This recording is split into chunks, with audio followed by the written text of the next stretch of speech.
അൻസിബ ഹസന് ഞാൻ മദ്യം വാങ്ങിക്കൊടുത്തിട്ടുണ്ട്. രാത്രി 2 മണി വരെ ഞങ്ങൾ വർത്താനം പറഞ്ഞ് അവിടെ ഇരിക്കുകയും ചെയ്തു. ഞാനും അൻസിബയും കൂടെ വർത്താനം പറഞ്ഞിരുന്നു. അത് കഴിഞ്ഞ് 3 മണിയായപ്പോൾ ഞാൻ എൻ്റെ റൂമിൽ പോയി കുളിച്ച് ഫ്രഷായി എൻ്റെ പെട്ടിയൊക്കെ എടുത്ത് പോകുമ്പോൾ താഴെ ഞാൻ വണ്ടി കയറാൻ നേരത്ത് ഒരാളിനെ ഞാൻ കണ്ടു. ബെല്ലടിക്കുന്നു, അൻസിബയെ വിളിക്കുന്നു, അൻസിബ ഫോൺ എടുക്കുന്നില്ല, ബെല്ലടിച്ചിട്ടൊന്നും തുറക്കുന്നില്ല. 4 മണിക്ക് റൂമിൽ ആൾ വന്നിരിക്കുന്നതാണ്, തുറന്നിട്ടില്ല. അപ്പോൾ ജനിച്ചു വന്ന കുഞ്ഞിൻ്റെ നിഷ്കളങ്കതയോടെ അൻസിബ മാഡം വന്നിട്ട് നമസ്കാരം, പുതിയൊരു വീഡിയോയിലേക്ക് എല്ലാവർക്കും സ്വാഗതം. അങ്ങനെ നമ്മളെ കുലസ്ത്രീയായ ലക്ഷ്മിപ്രിയ പറയുന്നൊരു കാര്യമുണ്ട്. അൻസിബയ്ക്ക് ഞാൻ മദ്യം വാങ്ങിച്ചു കൊടുത്തിട്ടുണ്ട്. അൻസിബയ്ക്ക് ഞാൻ മദ്യം വാങ്ങിച്ചു കൊടുത്തിട്ടുണ്ട്. ലഹരിക്കെതിരെ, മദ്യപാനത്തിനെതിരെ പോരാടുന്ന നമ്മുടെ പ്രിയപ്പെട്ട ലക്ഷ്മിപ്രിയ, കുലസ്ത്രീ എന്ന് പറയുന്ന ലക്ഷ്മിപ്രിയ, കുലസ്ത്രീ എന്ന് പറയുന്നത് തെറ്റിദ്ധരിക്കണ്ട, അവരെന്താണെന്ന് വെച്ച് കഴിഞ്ഞാൽ ആ ഒരു ആഢ്യതയോടുകൂടി നടക്കുന്നതാണ്. അപ്പൊ ഈ ലക്ഷ്മിപ്രിയ പറയുകയാണ് ഞാൻ മദ്യം വാങ്ങിച്ചു കൊടുത്തിട്ടുണ്ട് എന്ന്. തറവാട്ടിൽ പറഞ്ഞ ആരെങ്കിലും അങ്ങനെ ചെയ്യുമെന്ന് എനിക്ക് തോന്നുന്നില്ല. കാരണം സ്ത്രീകളൊക്കെ മദ്യം വാങ്ങിച്ചു ഒരാൾക്ക് കൊടുക്കണമെന്നുണ്ടെങ്കിൽ അവരെ നമ്മൾ എന്താ പറയാ, എന്ത് വിശേഷിപ്പിക്കുക? ഇപ്പൊ ലക്ഷ്മിപ്രിയ തന്നെ പറയുന്ന ഒരു കാര്യമുണ്ട്. എൻ്റെ കുടുംബം തകരാൻ കാരണമായ ഒരു മെസ്സേജ് അൻസിബ എനിക്ക് അയച്ചു, ഞാൻ അതിനെതിരെ പോയിട്ട് കേസ് കൊടുത്തു. കാരണം അതെൻ്റെ ഭർത്താവിൻ്റെ വീട്ടുകാരോ ഭർത്താവോ അറിഞ്ഞു കഴിഞ്ഞാൽ എൻ്റെ കുടുംബം തകരും. ആ ഒരു മെസ്സേജ് എന്താണെന്ന് നമ്മൾ ആരും ചോദിച്ചിട്ടില്ല, നമ്മൾ ഒരാൾ പോലും ചോദിച്ചിട്ടില്ല. പക്ഷെ ഞാൻ പറഞ്ഞല്ലോ, ഈ ഇന്റർനെറ്റ് യുഗം എന്ന് പറഞ്ഞു കഴിഞ്ഞാൽ അങ്ങനെയാണ്. പല കാര്യങ്ങളും എന്ന് പറഞ്ഞു കഴിഞ്ഞാൽ ഈ നെറ്റിലൂടെ ഇങ്ങനെ പുറത്തു വരും. അങ്ങനെ ദുബായിൽ ഏതോ ഒരു ബാറോ എന്തോ ഉദ്ഘാടനത്തിന് പോയിന്നോ അങ്ങനെയൊക്കെയുള്ള കിംബന്തികൾ ഇങ്ങനെ വന്നു എന്നല്ലാതെ നമ്മൾ ആരും പോയി അന്വേഷിച്ചിട്ടൊന്നുമില്ല. എന്താണ് മെസ്സേജ് എന്ന് നിങ്ങൾ ആരെങ്കിലും പോയി അന്വേഷിച്ചോ? ഞാൻ ഏതായാലും അന്വേഷിച്ചിട്ടില്ല. എന്നിട്ട് ഇപ്പോഴും പറയുകയാണ് അൻസിബയ്ക്ക് ഞാൻ മദ്യം വാങ്ങിച്ചു കൊടുത്തിട്ടുണ്ട്, അൻസിബയ്ക്ക് ഞാൻ നല്ല രീതിയിൽ 2 അടിച്ചോ മോളെ എന്ന് പറഞ്ഞിട്ട് മദ്യം വാങ്ങിച്ചു കൊടുത്തു എന്ന് പറഞ്ഞു കഴിഞ്ഞാൽ ലക്ഷ്മിപ്രിയോട് ഞാൻ പറയുകയാണ്, കുറച്ചൊക്കെ ഉളുപ്പ് നിങ്ങൾക്കുണ്ടോ? അതായത് നിങ്ങൾ അങ്ങനെ ഒരു വ്യക്തിയാണോ? ഒരു സ്ത്രീക്ക് മദ്യം വാങ്ങിച്ചു കൊടുക്കാൻ മാത്രമുള്ള ഒരു വ്യക്തിത്വമാണോ നിങ്ങളുടേത്? എനിക്കറിയാതുകൊണ്ട് ചോദിക്കുന്നതാന്ന്. സാധാരണ നമ്മൾ മദ്യം വേണമെന്ന് പറയുമ്പോൾ ഇപ്പം പിന്നെ അടുത്തുള്ള ഒരാള് അയാൾ കുടിക്കാത്തൊരു വ്യക്തിയാണ്, അയാൾ മദ്യത്തിനെതിരെ പ്രതികരിക്കുന്ന ഒരു വ്യക്തിയാണ്. അയാളോട് പോയിട്ട് ഏട്ടാ എനിക്കൊരു ക്വാർട്ടർ വേണമെന്ന് പറയാൻ പറ്റുമോ? അല്ലെങ്കിൽ എനിക്കൊരു ഫുള്ള് വേണം, നിങ്ങളൊരു 500 റുപ്യ നിങ്ങൾക്ക് തരാമെന്ന് പറയാൻ പറ്റുമോ? അയാൾ ആട്ടിവിടത്തില്ലേ നമ്മളാ? അതുമല്ലേ നമ്മൾ ചെയ്യുക. പിന്നെ അടിക്കുന്നവനാണെങ്കിൽ കുഴപ്പമില്ല, 2 അടിക്കുന്നവനാണെങ്കിൽ ചേട്ടാ എനിക്ക് ഒരു കുപ്പി മദ്യം വേണേന്ന് പറഞ്ഞു കഴിഞ്ഞാൽ അപ്പോൾ തന്നെ വാങ്ങിച്ചു കൊണ്ടുതരും. അപ്പൊ ഇതിൽ നിന്നും നമ്മൾ എന്താണ് തീരുമാനിക്കേണ്ടത്? നിങ്ങൾ തന്നെ പറയാം. അതായത് ലക്ഷ്മിപ്രിയ എന്ന് പറയുന്ന ഒരു വ്യക്തി മദ്യത്തിനെതിരെ പോരാടുന്ന, അല്ലെങ്കിൽ മദ്യപാനികളെ കണ്ടുകൂടാത്ത, ലഹരിക്കെതിരെ പോരാടുന്ന ഒരു വ്യക്തിയാണെങ്കിൽ അൻസിബയല്ല, അൻസിബയുടെ ആര് വന്നു കഴിഞ്ഞാലും മോളെ ഈ പരിപാടിയും പറഞ്ഞുകൊണ്ട് ഇങ്ങോട്ട് വരല്ലേ, എന്നോട് എനിക്കത് ചെയ്യാൻ കഴിയില്ലേ എന്ന് പറഞ്ഞൂടെ? എന്തുകൊണ്ട് അങ്ങനെ പറഞ്ഞില്ല? എന്നിട്ട് ഇപ്പോഴും വന്ന അവസാനത്തെ അമ്പ് എന്നുള്ള നിലയില് നമുക്കെല്ലാവർക്കും അറിയാം ലക്ഷ്മിപ്രിയക്ക് ഇപ്പോഴും എന്ന് പറഞ്ഞാൽ അൻസിബയെ എന്നാ പറയേണ്ടത് ഭയങ്കരമായിട്ട് തകർക്കാനുള്ള ഒരു ഇതൊക്കെ ഉണ്ട്. അപ്പൊ അതിനു വേണ്ടിയിട്ട് എന്ന് പറഞ്ഞാൽ ലക്ഷ്മിപ്രിയ ആവുന്നത്ര കളി കളിക്കുന്നുണ്ട്. പക്ഷേ എല്ലാ അമ്പുകളും വരുന്നത് എന്ന് പറഞ്ഞാൽ ലക്ഷ്മിപ്രിയക്കെതിരെ തന്നെയാണ്. അതാണ് നിങ്ങൾ മനസ്സിലാക്കേണ്ടത്. ഇപ്പോഴേ ആവനാഴിയിലുള്ള അവസാന അസ്ത്രം അർജുൻ ഇന്നലെ എന്നാന്ന് പറഞ്ഞത് ആരോടാ ഉപമിച്ചത്? അതേപോലെ അവസാനത്തെ അസ്ത്രം എന്ന് പറഞ്ഞു കഴിഞ്ഞാൽ എടുത്ത് വീശിയിരിക്കുകയാണ് അൻസിബയുടെ നേരെ.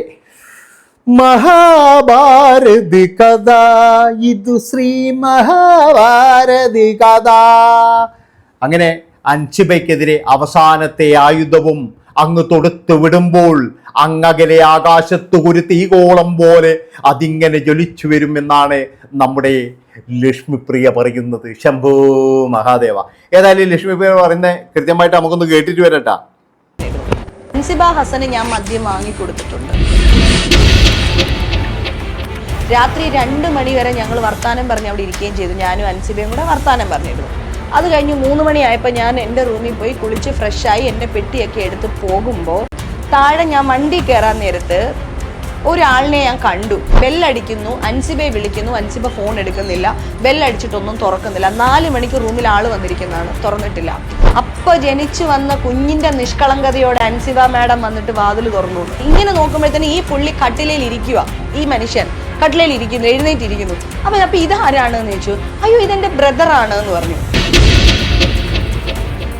ആങ്ങളെ എങ്ങനെയാണ് മുഖം മറച്ചൊരു പെങ്ങളുടെ റൂമിൽ വരുന്നത്? മാത്രമല്ല ഇത്രയും വലിയൊരു പെങ്ങളുടെ കൂടെ ആങ്ങളെ താമസിക്കില്ലല്ലോ. ബ്രദറിന്റെ ആധാർ കാർഡ് തരാൻ പറഞ്ഞു. ആധാർ കാർഡ് ചോദിച്ചപ്പോൾ പറഞ്ഞു അവർ 7 സ്റ്റാർ ഹോട്ടലിൽ ഇവരെ താമസിക്കുന്ന ആൾക്കാരാണ്, ആധാർ കാർഡ് ഒന്നും തരാനായിട്ട് പറ്റത്തില്ല. മിഥിലാജ് എന്ന് പറയുന്ന വ്യക്തിയാണ്, അതും ഈ മിഥിലാജാണ്. ഈ സ്റ്റേഷനിൽ വന്ന അതേ മിഥിലാജ് എന്ന് പറയുന്ന, ഞാൻ പറഞ്ഞുതരാം, മുൻപ് കോമഡി ഉത്സവം എന്ന് പറയുന്ന ഒരു പ്രോഗ്രാം ഉണ്ടായിരുന്നു, അതിന്റെ പ്രോഗ്രാം പ്രൊഡ്യൂസർ ആയിരുന്ന താടി മുടിയൊക്കെയുള്ള മിഥിലാജ് എന്ന് പറയുന്ന വ്യക്തിയാണ്.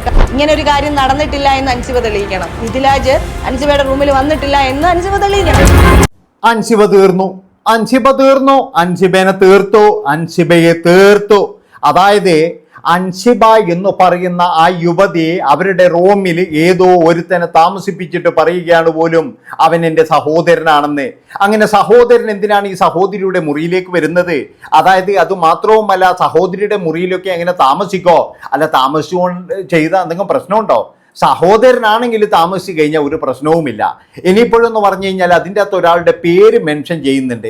അത് ഏതാളെന്നൊന്നും എനിക്കറിയില്ല, താടിക്കാരൻ ആരാണ് എന്നിപ്പോഴെല്ലാവരും അന്വേഷണം തുടങ്ങിയിട്ടുണ്ട്. അപ്പോൾ ഇതിൽ പറയുന്ന കാര്യം എന്താണെന്ന് ചോദിച്ചാൽ, ലക്ഷ്മിപ്രിയ പറയുന്നത് ഞാൻ അൻസിബയ്ക്ക് മദ്യം വാങ്ങിച്ചു കൊടുത്തു, ഞങ്ങൾ 3 മണി വരെ സംസാരിച്ചിരുന്നു. അങ്ങനെയാണെങ്കിൽ അൻസിബ മാത്രമായിരിക്കോ മദ്യപിച്ചിരിക്കുന്നത്? ആരാ മദ്യപിച്ചിരിക്കുന്നത്? ആരാ മദ്യപിച്ചത് ആരാണെന്നൊക്കെ നമുക്ക് എല്ലാവർക്കും ഏകദേശം മനസ്സിലായിട്ടുണ്ട്. ഇനി മദ്യം വാങ്ങിച്ചു കൊടുത്ത് മദ്യപിച്ച് അതുപോലെ തന്നെ ഒരുത്തന്നെ റൂമിൽ വിളിച്ച് കയറ്റിയ അൻസിബ പോയി കേസ് കൊടുക്കാനാണ് നമ്മളെ ലക്ഷ്മി ചേച്ചി പറയുന്നത്. ചേച്ചി, ആ 10 കോടിയോ 20 കോടിന്റെ കേസ് എന്തായി? ആ കേസ് നിങ്ങൾ ഇതുവരെ കൊടുത്തില്ലേ? അല്ല, ഒന്നും കേൾക്കുന്നില്ല, അതുകൊണ്ട് ചോദിച്ചേട്ടാ. കാരണം ഞാൻ 20 കോടിയുടെ കേസ് കൊടുക്കും എന്നൊക്കെ പറഞ്ഞിട്ട് എന്തായി? അപ്പൊ ലക്ഷ്മിപ്രിയ ഇങ്ങനെ ഒരു സംഭവം ഉണ്ടെങ്കിൽ അത് ലക്ഷ്മിപ്രിയ ഇത്രയും നാള് പുറത്തുവിടാതിരുന്നത് ഞങ്ങൾ 3 മണി വരെ സംസാരിച്ചു കൊണ്ടിരുന്നു എന്നാണ് ലക്ഷ്മിപ്രിയ പറയുന്നത്.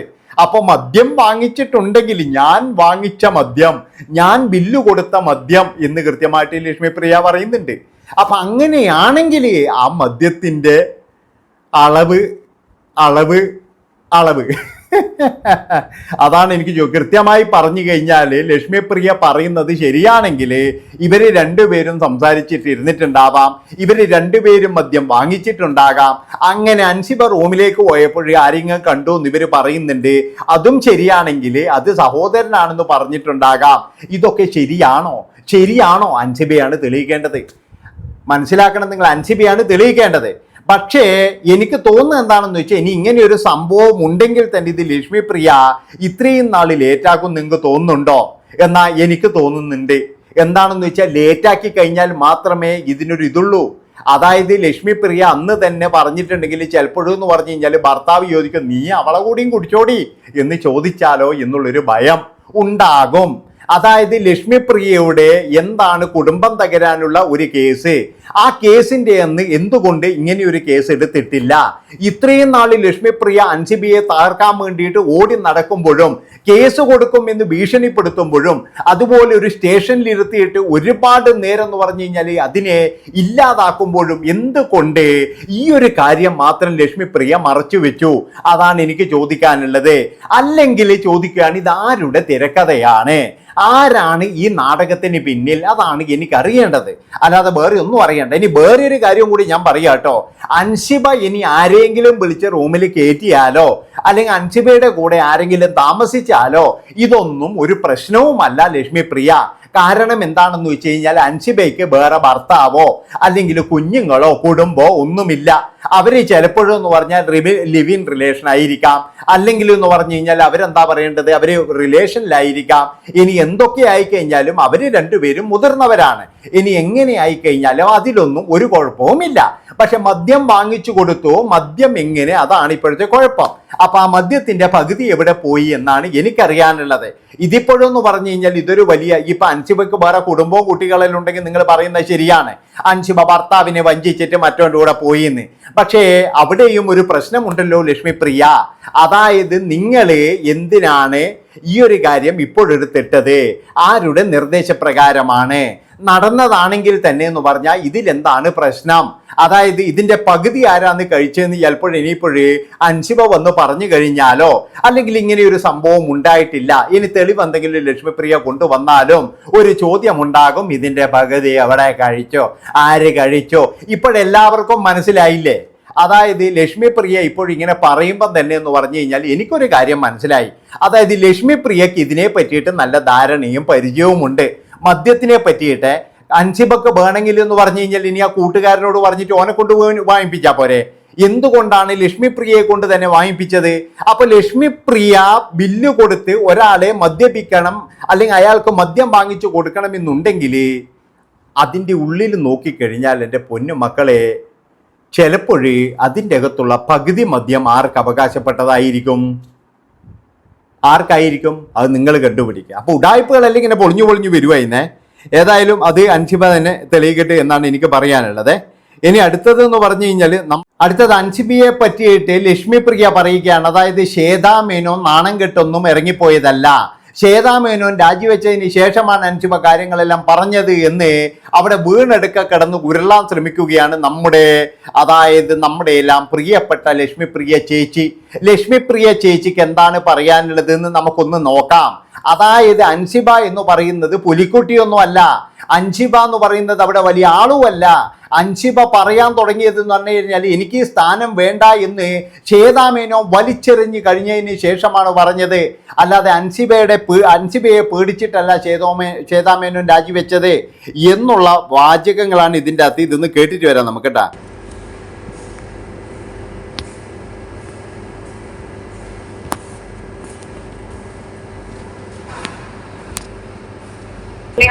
പോലെ വന്ന് നിങ്ങൾ ഈ ഓൺലൈൻ മീഡിയാസ് മറ്റുള്ളവർക്ക് റിപ്പോർട്ട് ചെയ്യുന്ന പോലെ അൻസിബ ഹസൻ വന്ന് ഞങ്ങളെ വീട്ടിൽ കളഞ്ഞതൊന്നും ഒരു ബന്ധമില്ല. കാരണം ശ്വേതാ മേനോൻ രാജിവെച്ചതിന് ശേഷമാണ്, അംഗത്വം പോലും രാജിവെച്ചതിന് ശേഷമാണ് ആ കുട്ടി സ്റ്റേജിൽ വന്ന് സംസാരിച്ചത് പോലും. പിന്നെ എങ്ങനെയാണ് ഞങ്ങളെ വീഴ്ത്തിയത്? അവരാകുന്നത് എങ്ങനെയാണ്?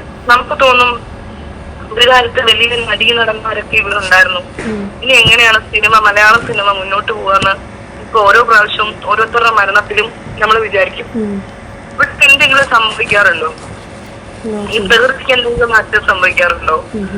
ഒരാളും ഈ ലോകത്തിന് തന്നെ മസ്റ്റ് അല്ല. അതാണ് നമ്മൾ മനസ്സിലാക്കേണ്ട ആദ്യത്തെ കാര്യം. അതുകൊണ്ട് അതായത് നമ്മുടെ ലക്ഷ്മിപ്രിയ മേഡം പറയുന്നത് എന്താണെന്ന് വെച്ച് കഴിഞ്ഞാല് ഇവിടെ എപ്പോഴും എന്ന് പറഞ്ഞാൽ ആര് മരിച്ചു പോയി കഴിഞ്ഞാലും ആരില്ലെങ്കിലും അമ്മ എന്ന് പറയുന്ന സംഘടന അങ്ങോട്ട് പോകും. അല്ലാതെ എന്ന് പറഞ്ഞാൽ ഒന്നും അവസാനമൊന്നുമല്ല. അതായത് ഇപ്പോഴെന്ന് പറഞ്ഞു കഴിഞ്ഞാൽ ശരിക്കും ലക്ഷ്മിപ്രിയക്ക് ഒരു വലിയ അബദ്ധമാണ് സംഭവിച്ചിരിക്കുന്നത്. തിരിച്ചു വിളിക്കും എന്ന് കരുതിയെടുക്കുന്നതെന്ന് പറഞ്ഞു കഴിഞ്ഞാൽ ഇനി ഒരിക്കലും അമ്മയുടെ പടി പോലും അവർ ചവിട്ടാൻ സമ്മതിക്കുമെന്ന് എനിക്ക് തോന്നുന്നില്ല. അതായത് അത്രത്തോളം എന്ന് പറഞ്ഞു കഴിഞ്ഞാൽ അവർ തീർന്നു എന്നേ എനിക്ക് പറയാനുള്ളൂ. അവർക്കെന്ന് പറഞ്ഞാൽ ഇനി സിനിമ പോലും ഒരാൾ കൊടുക്കും, ഒരു സീരിയൽ പോലും ഒരാൾ കൊടുക്കുമെന്ന് എനിക്ക് തോന്നുന്നില്ല. അത്രമാത്രം എന്ന് പറഞ്ഞു കഴിഞ്ഞാൽ സിനിമാ സംഘടനയായാലും മൊത്തത്തിൽ എന്ന് പറഞ്ഞാൽ വെറുപ്പിച്ചു കൊണ്ടാണ് ഈ സ്ത്രീ ഇപ്പോഴും പോയിരിക്കുന്നത്. അവർക്കതിൻ്റെ എന്ന് പറഞ്ഞു കഴിഞ്ഞാൽ ഭയങ്കര വിഷമമുണ്ട്, മനോവിഷമം ഭയങ്കരമായിട്ടുണ്ട്. ആ മനോവിഷമമാണ് ഇപ്പോഴും എന്ന് പറഞ്ഞ് അൻസിബയ്ക്കെതിരെ വന്നിരിക്കുന്നത്. അതാണ് നിങ്ങൾ മനസ്സിലാക്കേണ്ടത്. അതായത് അൻസിബയെ എന്തു വന്നു കഴിഞ്ഞാൽ അൻസിബയെ തറപറ്റിക്കണം. അൻസിബ ഇപ്പോഴും എന്ന് പറഞ്ഞു കഴിഞ്ഞാൽ വിജയ ശ്രീലാളിതയായിട്ട് നിൽക്കുകയാണ്. അതുകൊണ്ട് ഒരിക്കലും അങ്ങനെ അവളെ വളരാൻ സമ്മതിച്ചുകൂടാ. അൻസിബയെ പുറത്താക്കാൻ വേണ്ടി വന്നവരൊക്കെ എന്ന് പറഞ്ഞു കഴിഞ്ഞാൽ ഇപ്പം പുറത്തു പോകേണ്ട ഒരു അവസ്ഥയാണ് വന്നിരിക്കുന്നത്. അതായത് ഇവരൊക്കെ യോഗം കൂടുന്നതിന് മുമ്പ് പറഞ്ഞെന്താണെന്നറിയാം, അൻസിബയെ പുറത്താക്കണം എന്നുള്ള രീതിയിലാണ് പോയത്. പക്ഷെ ഇപ്പോഴെന്ന് പറഞ്ഞു കഴിഞ്ഞാൽ ദൈവം ഉണ്ടല്ലോ, അതൊരു ഭയങ്കര സംഭവം തന്നെ കേട്ടോ. അതായത് ദൈവം ഈ നേരെന്ന് പറഞ്ഞാൽ അൻസിബയെ അവിടെ നിർത്തിയിട്ട് ഇവറ്റകളെ അങ്ങ് വെളിയിലെടുത്തിട്ടു എന്നാണ് എനിക്ക് പറയാനുള്ളത്. എന്തോ ദിനേശ് ചേട്ടന് പറയാണ്ടല്ലോ. ദിനേശ് ചേട്ടൻ എന്താ പറഞ്ഞോ? ശാന്തി ദിനേശ പറഞ്ഞോ? ദിനേശ് ചേട്ടൻ എന്തോ പറയാണ്ട്. ദിനേശ് ചേട്ടൻ ഇവിടെ, നമ്മുടെ ദിനേശ് ചേട്ടന് ഞാൻ ആ സ്ത്രീയെ കുറിച്ച് സംസാരിക്കില്ല. യാതൊരു നാക്കിന് ലൈസൻസ് ഇല്ലാത്ത ജീവിതത്തിൽ ഓക്കെ വേണ്ട വേണ്ട വേണ്ട വേണ്ട ഇനി വേണ്ട ഇനി വേണ്ട ഇനി വേണ്ട ഞാൻ ആ സ്ത്രീയെ പറ്റിയിട്ടൊന്നും സംസാരിക്കൂല എന്ന് പറഞ്ഞു കഴിഞ്ഞാൽ പിന്നെ നമ്മൾ എടുക്കത്തില്ല. കാരണം അവർക്ക് നാക്കിന് ലൈസൻസ് ഇല്ല എന്നാണ് ദിനേശ് ചേട്ടൻ പോലും പറയുന്നത്. അപ്പം അങ്ങനെ ഉണ്ടെങ്കിലും എന്ന് പറഞ്ഞു കഴിഞ്ഞാൽ ഒരു കാരണവശാലും നമ്മൾ അവരെ എടുക്കരുത്. അതായത് ഒരിക്കലും അല്ല. അപ്പം ദിനേശ് ചേട്ടൻ വീണ്ടും വരും. വേണ്ട വേണ്ട ഇനി ദിനേശ് ചേട്ടൻ ഒന്നും വരണ്ട. ഇനി അടുത്തത് നമ്മളെ ലക്ഷ്മിപ്രിയ ചേച്ചിക്ക് തന്നെ എന്തോന്നും കൂടി പറയാനുണ്ട് പറയുന്നുണ്ട്. എന്താന്ന് കേട്ടിട്ട് വരാം. മലയാളത്തിലെ ഒരു മഹാനടനെയും അൻസിബ ഹസൻ എന്ന് പറഞ്ഞ ഈ പെൺകുട്ടിയെയും ചേർത്ത് അവിഹിത കഥകൾ പറഞ്ഞിട്ടുണ്ട് എന്ന് പറഞ്ഞിട്ട് ഇതേ ഞങ്ങളുടെ എല്ലാ ഫോണിലുണ്ട്. എക്സിക്യൂട്ടീവ് കമ്മിറ്റി അംഗം ഞങ്ങൾക്ക് തന്ന പരാതിയിൽ അത് കിടപ്പുണ്ട്. അതിനെക്കുറിച്ച് എന്താണ് അൻസിബ ഹസൻ ഒരിടത്തും പരാമർശിക്കാത്തത്? എന്തുകൊണ്ടാണ്? എന്ത് അവിഹിത കഥകളാണ് അൻസിബ ഹസനെ കുറിച്ച് ബാക്കിയുള്ളവർ പറഞ്ഞുകൊണ്ടിരിക്കുന്നത്? പിന്നെ ഞങ്ങളുടെ ഓഫീസ് എന്ന് പറയുന്ന ഒരു ചാരിറ്റി ഓർഗനൈസേഷൻ ആണ്. ഇത് കേരള സമൂഹം ഉറ്റുനോക്കുന്നത് എന്ന് വെച്ചാൽ വളരെ മഹാന്മാരായിട്ടുള്ള അംഗങ്ങളൊക്കെ ആളുകളൊക്കെ ഞങ്ങളുടെ കമ്മിറ്റിയിൽ അംഗങ്ങളായിട്ടിരിക്കുന്നത് കൊണ്ടാണ്. മലയാളത്തിലെ ഒരു മഹാനടനെയും അൻസിബ ഹസൻ എന്ന് പറഞ്ഞ ഈ പെൺകുട്ടിയെ അൻസിബ ഹസനെയും മഹാനടൻ എന്ന് പറഞ്ഞ മോഹൻലാലാണ്. അത് നിങ്ങൾ മനസ്സിലാക്കണം. ആരാന്ന് ചേർത്ത് പറഞ്ഞിരിക്കുന്നത്? വേറെ ആരെങ്കിലും വന്ന് പറഞ്ഞതാ? നമ്മളാരെങ്കിലും പോയിട്ട് പറഞ്ഞാണോ? നമ്മൾ നാട്ടുകാർ വണ്ടി എടുത്ത് പോയിട്ട് അമ്മേൻ്റെ ഓഫീസിൽ പോയിട്ട് പറയുന്ന അൻസിബേനെയും മോഹൻലാലിനെയും കൂടിയിട്ട് ഞങ്ങൾ ഹോട്ടലിൽ വെച്ച് പിടിച്ചു എന്നൊക്കെയാണ് പറയേണ്ടത്? അല്ല, അൻസിബയും മോഹൻലാലും കൂടിയിട്ട് അവിഹിതമുണ്ട് എന്നാണ് പറയേണ്ടത്? എടോ, ചീഞ്ഞളിഞ്ഞ സിനിമാക്കാരെ നിങ്ങൾ തന്നെയാണ് അത് ഉണ്ടാക്കിയത്, അല്ലാതെ നമ്മളൊന്നുമല്ല. അത് ഉണ്ടാക്കിയത് എന്ന് പറഞ്ഞു കഴിഞ്ഞാൽ ഇതുപോലെയുള്ള ചീഞ്ഞളിഞ്ഞ ടീമുകൾ തന്നെയാണ്. കുറച്ചൊക്കെ ഉളുപ്പുണ്ടോ? അതായത് മോഹൻലാലിനെ വെച്ചിട്ട് അൻസിബയായിട്ട് അവിഹിതം ഉണ്ടെന്ന് എന്നിട്ട് അൻസിബ അതിനെതിരെ പോരാടണം പോലും, അതിനെതിരെ പ്രതികരിക്കണം. എന്തിന്? വേറെ പണിയില്ലായിരുന്നു. അതായത് ഇത് അൻസിബക്ക് കിട്ടുന്ന ഒരു ദേശീയ അവാർഡല്ലേ? മോഹൻലാലിനെ വെച്ച് വരെ എന്ന് പറഞ്ഞു കഴിഞ്ഞാൽ ഇങ്ങനെ ഉണ്ടാക്കുന്നുണ്ടെങ്കിൽ ഇവറ്റകളുടെ ആ ഒരു നിലവാരം എന്താണ്? അതാണ് നിങ്ങൾ ആലോചിക്കേണ്ടത്. അപ്പൊ ഇങ്ങനെ നിലവാരമില്ലാത്ത ആൾക്കാർ പെരുമാറുമ്പോൾ അൻസിബ എന്തിനാണ് അതിൻ്റെ അകത്ത് വന്ന് പെടുന്നത്? അൻസിബ അവിടെ എന്താണ്? മൗനം പാലിക്കുക. അൻസിബക്ക് കിട്ടിയ ഒരു വലിയൊരു അംഗീകാരമായിട്ടാണ് ഞാൻ ഇതിനെ കാണുന്നത്. അപ്പോ ഇവരുടെയൊക്കെ വാട്സാപ്പിൽ വരുന്ന സംഭവങ്ങൾ എന്താണ് എന്ന് അന്വേഷിക്കാനോ അല്ലെങ്കിൽ അതിനെതിരെ പ്രതികരിക്കാനോ പോലും ഒന്നുമില്ല, ആരുമില്ല. ഇവരൊക്കെ എന്ന് പറഞ്ഞാൽ അതൊക്കെ ആസ്വദിക്കുകയാണ് ചെയ്തത്. ആ ലാലേട്ടനാ. എന്നിട്ട് ഇവർ ലാലേട്ടനൊക്കെ കാണുമ്പോൾ ഇവരുടെ എല്ലാം ബഹുമാനം കണ്ടു കഴിഞ്ഞായില്ലേ, ഉയ്യോ എന്തൊരു ബഹുമാനമാണ്. ആലോചിച്ച് നോക്കണം നിങ്ങൾ. ലാലേട്ടനൊക്കെ കണ്ടു കഴിഞ്ഞ് ഇങ്ങനെ ഇവരുടെ ബഹുമാനം. അപ്പൊ അങ്ങനെ ബഹുമാനിക്കുന്ന ഇവര് മോഹൻലാലിനെ പറ്റിയിട്ടുള്ള ഈ ഒരു വലിയ ഒരു സംഭവം വന്നപ്പോഴേ ഇവര് നേരെ മിണ്ടാതിരുന്നു എന്നാണ് കാണുന്നത്. മനസ്സിലാക്ക്, എന്തൊരു വൃത്തികെട്ട മനുഷ്യന്മാരാണ് ഇവരൊക്കെ. എന്തിനാണ് അവർ ഇന്നലെ എന്തൊക്കെയാണ് ഇപ്പൊ പറഞ്ഞത്? ലക്ഷ്മിപ്രിയ എല്ലാ ആണുങ്ങളെ ചവിട്ടിക്കാക്കുകയല്ലേ ചെയ്തത്. ഇനിയിപ്പോ നമുക്ക് പറയാലോ, മെമ്പർ അല്ലല്ലോ, അവരാരുമല്ല. ഇനി അവരെന്തെങ്കിലും പറഞ്ഞു, ഇനി അവർ പുതിയ കഥകൾ ഇറക്കാം. ആ സ്ത്രീ അപ്പോ ഇവർക്കെല്ലാം വലിയ സന്തോഷമായി. കാരണം എന്താ വെച്ചാൽ ഇനി മെമ്പർ അല്ലല്ലോ. മെമ്പർ ആണെങ്കിലല്ലേ എന്തെങ്കിലും പറഞ്ഞിട്ട് കാര്യമില്ലോ. നീനാക്കുറുപ്പിനാന്ന് വലിയ സന്തോഷമായത്. കാരണം എന്താണെന്ന് വെച്ച് കഴിഞ്ഞാൽ നമ്മൾക്കറിയാം, അതായത് ലക്ഷ്മിപ്രിയ അവരെങ്ങനെയാണ്, അവന് നാക്കിൽ എല്ലില്ലാത്ത തരത്തിൽ അവരെന്തൊക്കെ പറയുന്നു നമുക്ക് കൃത്യമായിട്ട് അറിയാം. പിന്നെ ഒരു കാര്യം എന്ന് പറയുന്നത്, ലക്ഷ്മിപ്രിയയോട് എനിക്ക് പറയാനുള്ളത് നിങ്ങളുടെ ഈ സ്വഭാവവും അതുപോലെ തന്നെ നിങ്ങൾ കൂടിയിരിക്കുന്ന ചില വ്യക്തികളും നിങ്ങൾ കൂട്ടുകൂടിയിരിക്കുന്ന ഒരു വ്യക്തികളും നിങ്ങൾ തുടർന്ന് കൊണ്ടുപോകാനാണ് പ്ലാനെങ്കിൽ ഒരാൾ പോലും നിങ്ങളെ മൈൻഡ് ചെയ്യത്തില്ല. അതുപോലെ തന്നെ എന്ന് പറഞ്ഞാൽ നിങ്ങളെ സമൂഹം വെറുത്തുകൊണ്ടിരിക്കുന്നേ എനിക്ക് പറയാനുള്ളൂ. കാരണം ഒരു വെറുപ്പിന്റെ ഒരു ലെവലിലേക്കാണ് നിങ്ങൾ ഇപ്പോഴും പോയിക്കൊണ്ടിരിക്കുന്നത്. ഒരിക്കലെന്ന് പറഞ്ഞു കഴിഞ്ഞാൽ ഒരു സിനിമാക്കാരിക്ക് ചേർന്ന ഇതല്ല. നിങ്ങളെയൊന്നും സീരിയൽ കാണാനോ അല്ലെങ്കിൽ നിങ്ങളെ മൈൻഡ് ചെയ്യാനോ ഒരു മനുഷ്യന്മാർ പോലും ഇവിടെ ഉണ്ടാവില്ല. അതുകൊണ്ട് തന്നെ എന്ന് പറഞ്ഞു കഴിഞ്ഞാൽ ഇനി എന്ത് പറഞ്ഞു കഴിഞ്ഞാലും ജിഹാദികൾ മൊത്തം എൻ്റെ അടുത്തേക്ക് വരുന്നു എന്നൊന്നും പറയേണ്ട. കാരണം അവർക്ക് അതൊന്നും അല്ല പണി. അത് നിങ്ങൾ മനസ്സിലാക്കണം. അപ്പൊ ഇത്രയും പറഞ്ഞുകൊണ്ട് നമുക്കൊരു കാര്യം ചെയ്യണം. അതായത് ഇനി അടുത്ത 30 കോടിയുടെ മാനനഷ്ടവുമായിട്ട് അൻസിബ വരുമോ എന്ന് നമുക്ക് നോക്കിയിരിക്കാം. എന്താണെന്ന് വെച്ചാൽ ഇപ്പൊ ലക്ഷ്മിപ്രിയ 20 or 10 കൊടുത്തിട്ടുണ്ടല്ലോ. അങ്ങനെയാണെങ്കിൽ ഇനി 30 കൊണ്ടുവരണം. പിന്നെ ലക്ഷ്മിപ്രിയയുടെ മാനനഷ്ട കേസ് എന്തായോ ആർക്കറിയാം. പെട്ടെന്ന് തന്നെ ഒന്ന് കണ്ടുപിടിക്കണേ.